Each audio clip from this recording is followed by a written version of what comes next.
ये कहानी उस कलंक पर आधारित है जिसके बाद टीम इंडिया ने पलटवार किया और सदियों से चला आ रहा एक अभेद किले को भेद कर अपनी शक्ति का प्रदर्शन किया था। वर्ष 2018 में टीम इंडिया इंग्लैंड का दौरा करती है, जहां दोनों देशों के बीच 3 T20, 3 वनडे और 5 टेस्ट मैचों की सीरीज खेली जानी थी।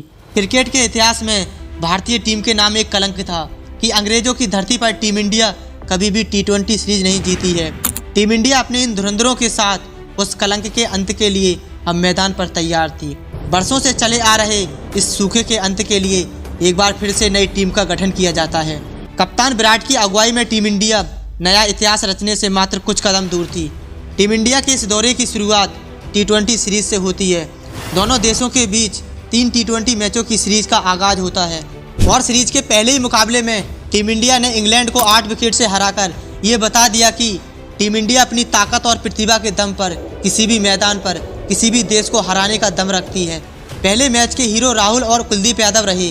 राहुल ने इस मैच में 54 गेंदों पर 101 रन की पारी खेली, तो वहीं कुलदीप यादव ने इंग्लैंड के 5 अहम विकेट चटकाए।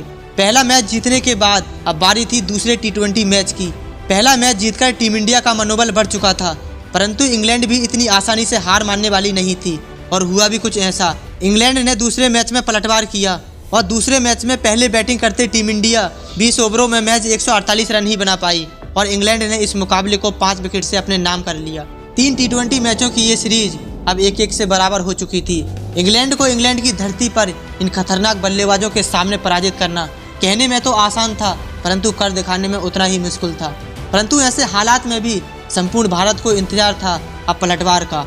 8 जुलाई 2018 सीरीज का अंतिम मैच काउंटिंग ग्राउंड में शाम 7 बजे। दोनों टीमों के कप्तान अब मैदान पर थे। सिक्का भारतीय कप्तान विराट के पक्ष में रहा और भारतीय कप्तान ने टॉस जीतकर पहले गेंदबाजी करना सही समझा, परंतु इंग्लैंड के विस्फोटक बल्लेबाजों ने एक शानदार शुरुआत दिलाई। जेसन रॉय ने पारी के चौथे ओवर में ही उमेश यादव पर बैक टू बैक 2 चौके और 1 छक्का जड़ दिया। दोनों बल्लेबाजों की विस्फोटक बल्लेबाजी के चलते इंग्लैंड ने शुरुआती 27 गेंदों में 50 रन जड़ दिए, लेकिन अब भी पावर प्ले का 1 ओवर बाकी था। पावर प्ले के आखिरी ओवर में कप्तान विराट ने पांड्या को आक्रमण के लिए बुलाया, परंतु विजय रथ पर सवार जेसन रॉय ने पांड्या के इस ओवर से 22 रन बटोर लिए। अब पावर प्ले का खेल खत्म हो चुका था। इंग्लैंड का स्कोर बिना किसी नुकसान के 73 रन तक पहुंच चुका था। दूसरे मैच की तरह इस मैच में भी इंग्लिश बल्लेबाज भारतीय गेंदबाजों पर हावी थे। जेसन रॉय ने चहल को छक्का लगाकर मैच 23 गेंदों पर अपनी 50 पूरी की। दोनों बल्लेबाजों ने 7 ओवरों में 82 रन ठोक डाले। इंग्लैंड धीरे धीरे बड़े लक्ष्य की ओर बढ़ रही थी, लेकिन तभी सिद्धार्थ कौल ने जॉस बटलर नाम के एक विनाशकारी बल्लेबाज की पारी का अंत कर दिया। बटलर ने इस मैच में 23 गेंदों पर 34 रन की एक तूफानी पारी खेली थी। बटलर के आउट होने के बाद रॉय और हेल्स ने इंग्लैंड की पारी को संभाला, लेकिन 10वें ओवर में जेसन रॉय चहल की गेंदबाजी को समझने में नाकाम रहे। जेसन रॉय 67 रन की तूफानी पारी खेलकर आउट हुए। जेसन रॉय के आउट होने के बाद एलेक्स हेल्स ने भी अपने हाथ खोले और हेल्स ने भी 24 गेंदों पर 30 रन पेल डाले। शुरुआती इन 3 बल्लेबाजों की शानदार पारी की बदौलत इंग्लैंड ने 20 ओवरों में 198 रन बना डाले। इतने रन देने के बाद इस मैच का पूरा दारोमदार भारतीय बल्लेबाजों पर था, क्योंकि अब टीम इंडिया की बल्लेबाजी ही भारतीय टीम को जिता सकती थी, वरना ये मैच और ये सीरीज 90% टीम इंडिया के हाथों से जाने वाली थी। 20 ओवरों में 199 रन का पीछा भारत ने इंग्लैंड की धरती पर पहले कभी नहीं किया था। भारत की तरफ से रोहित और धवन पारी की शुरुआत करने आते हैं। दोनों बल्लेबाजों ने मिलकर पारी के पहले ओवर से ही 11 रन बटोर लिए। दूसरे ओवर में भी रोहित शर्मा ने 2 शानदार चौके लगाकर इस मैच में आने वाले तूफान का संकेत दे दिया, परंतु दूसरे ओवर की पहली ही गेंद पर डेविड विली ने शिखर धवन को आउट करके टीम इंडिया को पहला झटका दे दिया। शिखर धवन 5 रन बनाकर पवेलियन लौट चुके थे। अब मैदान पर एंट्री होती है लोकेश राहुल की। चौथे ओवर में रोहित शर्मा ने क्रिस जॉर्डन पर निशाना साधा और चौथे ओवर में 2 छक्के और 1 चौके की मदद से इस ओवर से 16 रन बटोर लिए। शुरुआती 4 ओवरों के बाद इंग्लैंड को जरा भी अंदाजा नहीं था कि अब आगे क्या होने वाला है। रोहित शर्मा पारी के पहले ही ओवर से अपना हिटमैन रूप धारण कर चुके थे, जिसकी बदौलत टीम इंडिया का स्कोर 5 ओवरों में 56 रन तक पहुंच चुका था।